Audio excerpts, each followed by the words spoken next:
პირველი სიმთვრალე თუ გახსოვთ, რა ასაკში მოხდა? ძალიან იშვიათად ვთვრები. ფაქტურად არ ვსვამ. არ გიყვართ ალკოჰოლი? არა. განტვირთვა არ არის თქვენთვის? არა. არასდროს არ ვსვამ. ძალიან თუ დავსვამ წელიწადში, ან 5 წელიწადში ერთხელ, მაგრამ რაც არ უნდა დავლიო სიმთვრალე არ მეტყობა. სიგარეტი ვინ გაგასინჯათ? დეიდა ჩემი. როგორ? ესე თლად ოჯახის წევრს პასუხში არ ველოდი.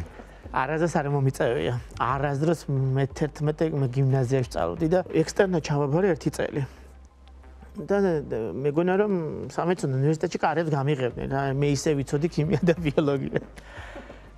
ჩავიჭერი ჩემ დასამხოით მოგიყევით ეს ისტორია და დღე და ღამე მეცადინეობდი დეიდა ჩემის რაღაც ბინა იყო რაღაცა ბანჯერიანი ბინა და ერთ დღეს ამოდის ეს დეიდა ჩემი ტირილით.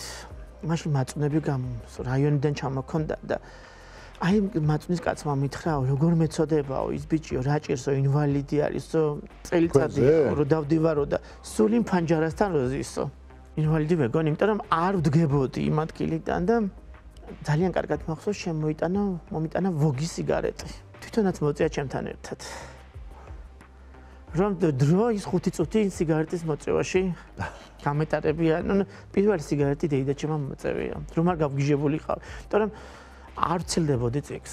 ალბათ ესეთ პათოლოგია იყო, ეგ რაღაცა. ტყბილეული ხომ არ არის თქვენი ნარკოტიკი? ერთადერთი გასართობი რაც ესა ტყბილის ჭამა.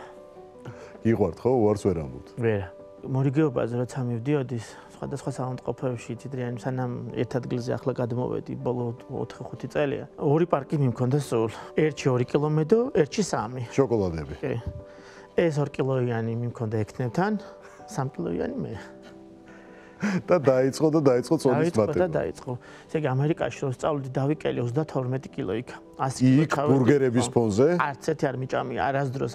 აი ეს ფასტ-ფუდები იმდენად სტრესში ვიყავ ის პერიოდი რომ ძალიან ბევრი დავიკელი. 68 კილო ჩამოვედი. ვა.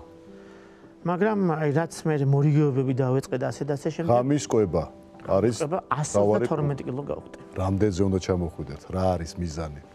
მიზანი ბევრია. 100 კილოს ლივ ჩამოვწი.